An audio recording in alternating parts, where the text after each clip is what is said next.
What's up, y'all? Philyfli Show checking in here, kicking in at Right Way Production Studios, and we are back. Yes, yes, sir, indeed. We are here, ready for UFC pay per view 310. We're going to do a really, really small recap on UFC 309 with that John Jones Stipe Miocic fight. If you did not catch that, Stipe Miocic did get finished. I don't remember exactly what round, but with a spinning sidekick essentially that just took the life out of him, and you could tell. And that guy's tough. So John Bones Jones showed that he can strike still. He may not be as crisp as he used to, but man, you still don't want to stand and bang with that guy even at heavyweight. So that was fire. All I really wanted to say on this whole fight was clap, clap, clap, clap, clap for Charles Do Bronx Oliveira, baby. Woo-wee! Back in title contention, essentially. And just, we are a Do Bronx family here, and we support him. I've been watching that. Dude, I've watched almost every single one of that guy's fights.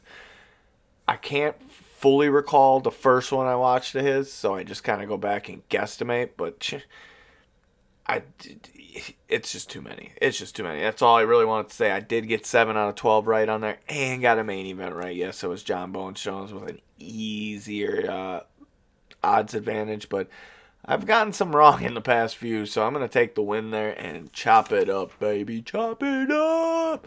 How's it going, y'all? Look, we got one more week after this of UFC fights. It's just a fight night. It's not a pay-per-view. Haven't decided if I'm going to put on a show. I really should, and I still feel like I might.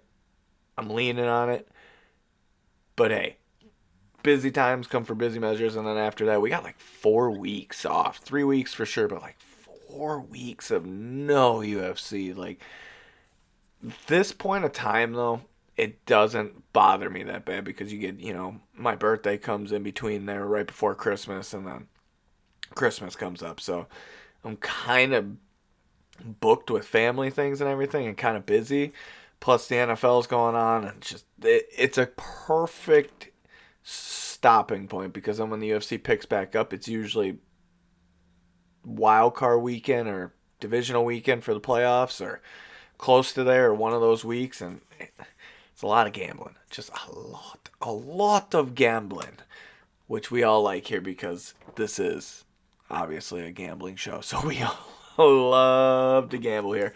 All right, let's get into it though. UFC 310 was supposed to be Shavkat Romanov versus what's that guy's name? Oh yeah, Bilal. Remember the name Muhammad. Played that out for y'all perfectly. Anyways, Bilal got a bad injury, a bad toe injury. A lot of people are saying he could have just fought. No. I went and looked. Man, that dude took probably one of the worst toe injuries you could ever not ever see, but man, it's a bad one. Just don't. I don't even like Bilal, and I'm gonna stand behind Bilal after he tweeted out that picture and be like, yeah, I'm not fighting nobody if my toe looks like that either. Sorry, buds. Sorry, guys. Yeah, you're saying it could have healed by then? Yeah, what about his training camp where he couldn't get his cardio? Yeah, no. Especially a guy against Rakhmonov. What was the most unfortunate part before we jump into this card about this card is that the main event got switched. Well, it was the co-main event, got switched to the main event, and not a lot of people are excited about it. I'm gonna say it, guys. I am one of them. I am unfortunately one of them.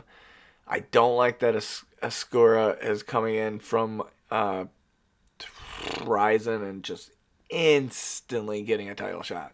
He's got the skill to do it, and like he's got the resume. I'll give him that. My problem is the UFC is just a different animal, man. You gotta feed if you're gonna do that, feed him a top 5, but I'd say feed him a top 10, but feed him a top 5. That's what I would have did, not give him a title shot instantly. But they needed something to save the card, and nobody else wanted to jump on and do it. And Alex, the Savior Pereira, couldn't save it because there's too much for him. But yeah. Anyway, so we get Alexandre Pantoja versus Kai Askura for the main event of UFC 310.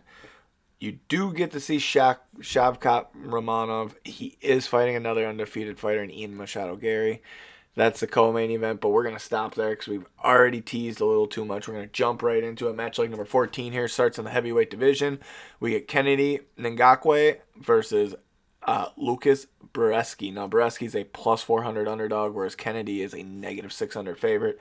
Kennedy made his heavyweight debut against Chris Barnett his last fight, put out Chris Barnett really fast.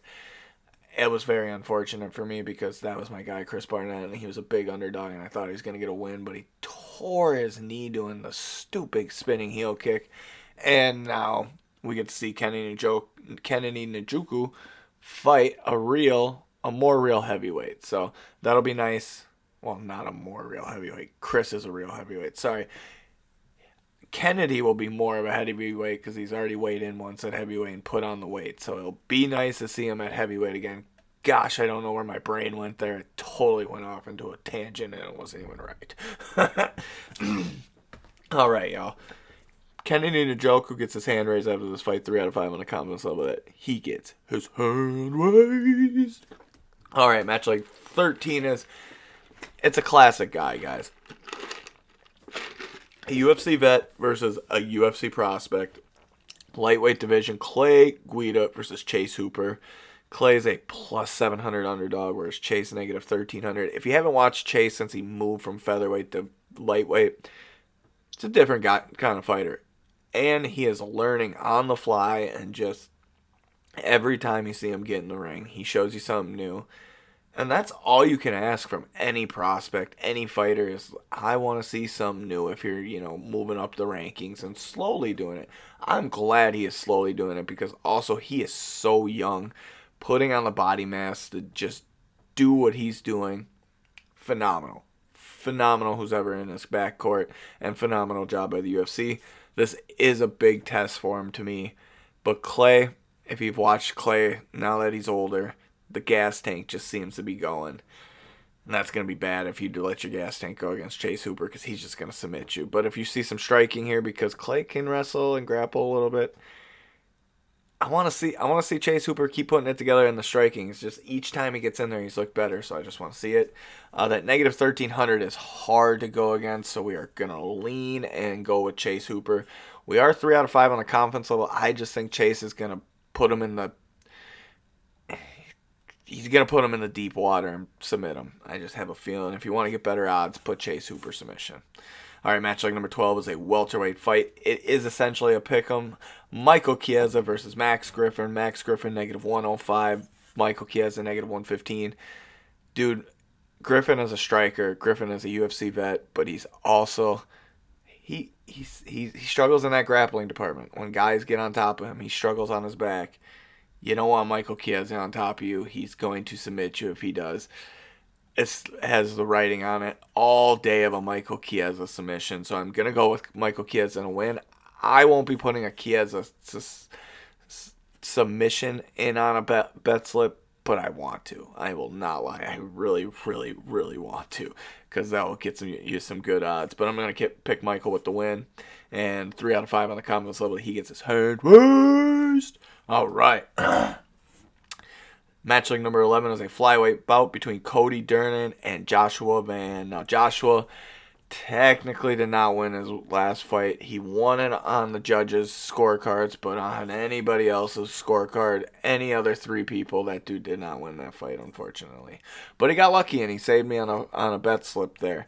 And I actually cashed on that bet slip, so super, super happy on that one that he got a win last time. Cody Durden submitted Matt Schnell his last fight. It was not supposed to go that way for Cody Durden, so it was good to see him get a crazy win like that. But Cody's a plus 130 underdog. Josh, negative 155. I'm going Josh here. I just think his striking and his boxing is going to be too good.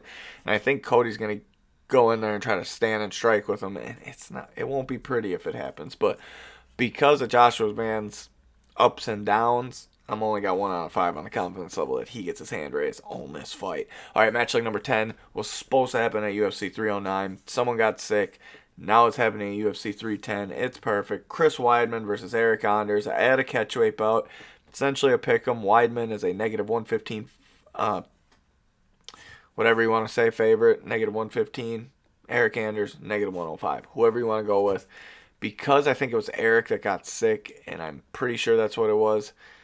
I'm picking Chris Weidman here, but I am not putting it on a bet slip, and I am not confident about it. 1 out of 5 on the confidence level. Chris gets his hand raised, and if Chris looks as like he did in his last couple fights, I just hope he hangs it up and just calls it.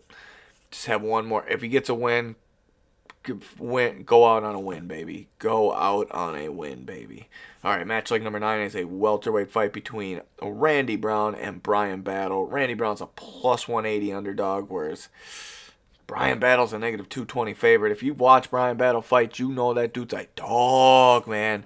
And he's going to fight you just like any dog does. Stand and bang, let's wrestle, do whatever. I'm just coming to take your flipping head off and fight, dude. That's how Brian Battle just stands in there and just goes to war. And Randy Brown, great fighter, but gas tank has been an issue for him, especially him at welterweight. He's just not got it with the gas tank there. I'm going Brian Battle to dig him into some deep waters and just beat him down and make it a bloody mess. Bam, baby. 3 out of 5 on the confidence level. Brian gets his hand raised after the fight. Match like number 8 is a straight fight that I am glad is on the prelims, and it needs to stay on the prelims. No, all this talk, oh, I'm a main card fighter, and yada, yada, yada. Shut up. Fight your fights, and Sean Shelby and Dana White and all them know exactly where to put you and what you're doing. Sit back and watch this masterpiece happen, because match like number 8 is a Movsar Evloev versus Aljamain Sterling. Look, Aljo, you have not looked good at coming up to 145. You may have gotten wins. You do not look like the gas tanks there, and you do not look like you've got it at 145. You don't look like the same fighter you did at bantamweight. So, yeah, I'm going to start there and then go over to the undefeated side of Movsar. He's had some ups and downs in his fights, not looking the greatest, but, man, that dude is got it. And that dude is going to get a big W, show it off here against some. He's going to make it look like easy work. So it's crazy. Just it's crazy. Sit back, watch. Movsar Evloev negative 245 favorite. Aljamain Sterling plus 200 underdog. You know where we're going here. Evloev with the big win. 3 out of 5 on the confidence level. Evloev destroys Aljamain Sterling. Destroy. All right, match like number 7, welterweight fight. Vicente Luque versus Themba Gorbino. This fight got put together because Nick Diaz cannot show up to a fight and needs to literally be cut from the UFC. I'm sick of seeing his name on a card. Nobody wants to see that old man fight ever again. Literally retire and be done with it. Dude, stop trying to put the fans through this. The fans used to love you. Well, the fans still do love you because they're all crazy in the head and they love you and Nate for some reason. I've never been that type of fan with you guys. You were good fighters, but the second you guys got all above the UFC and everything, you're done. Done with you guys. Nick, retire. Nobody wants to see you fight ever again. On to the real fighters. Vicente Luque, Themba. Themba's a negative 160 favorite, whereas Vicente Luque plus 135 underdog. Ooh-wee. It was really hard, guys, but I went with Themba. Vicente in his last fight did not show me that he still got it, and I gotta see him fight somebody and him show me he still got it before I jump on that bandwagon. But Themba showed me he's an up and coming in the welterweight division that might actually get a ranking here soon. So let's go Themba. 1 out of 5 on the confidence that he gets his hand raised. Featured prelim bout of the evening. Man, it's taking a little longer than I wanted for y'all, so I'm going to kind of speed up my voice and get going. But light heavyweight fight. Dominic Reyes versus Anthony Lionheart-Smith. Anthony, you lose this fight. It's time to hang him up for you two. Just no reason to see this keep going unless you're a full-on gatekeeper now. Gatekeeping at 15 because it's just not been looking good for you. Whereas Dominic Reyes, I was so happy to see him get a win. Get back in that win column. He's going to do it here on Saturday again. Negative 380 on Dominic, plus 280 on Anthony. Obviously, we're going Dominic Reyes by domination here. 3 out of 5 on the confidence level at he gets his hand raised. Oh, it'll be so good to see him get back up there, guys. It's a good story for him. Good story. All right, match like number 5 is a featherweight bout between Nate and the main card starts. So here we go. Nate Landor versus Doo Ho Choi, featherweight bout. Doo Ho Choi plus 150, Nate Landor negative 135. I get why they put Nate this low, but I just feel like his striking and his power is going to be too much for Doo Ho Choi. Doo Ho Choi struggles against any striker and any power striker that he has fought, so it's going to be a bad night, I think, for Doo Ho Choi. I think the odds makers got this completely wrong just because of Nate Landor's last fight. Maybe it was 2 fights ago. Might have been 2 fights ago. I think he got a W his last fight. But his last loss ever, that's where I think these odds makers are going off. 3 out of 5 on the confidence level that Nate gets his hand raised after the fight. All right, match like number 4 is another featherweight bout. Should be on the prelims, not on the main card. Bryce Mitchell versus Kron Gracie. The only reason this fight is on the main card is because of the name of Kron Gracie, and it's very unfortunate. Not the name of Kron Gracie. Sorry, Kron's not that great. The Gracie name is why he gets up there, and it's unfortunate. But Bryce Mitchell is a good fighter.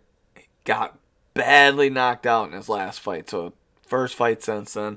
Let's see what happens. Kron is not a striker. It's going to be a grappling match. If you don't like grappling matches, skip this fight because you're going to be very disappointed. But negative 900 on Bryce, plus 525 on Kron.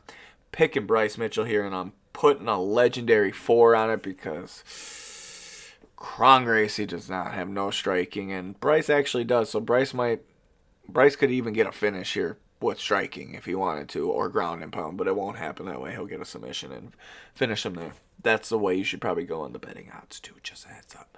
All right, 4 out of 5 on the confidence level. Bryce gets his hand raised. We jump to the third fight. The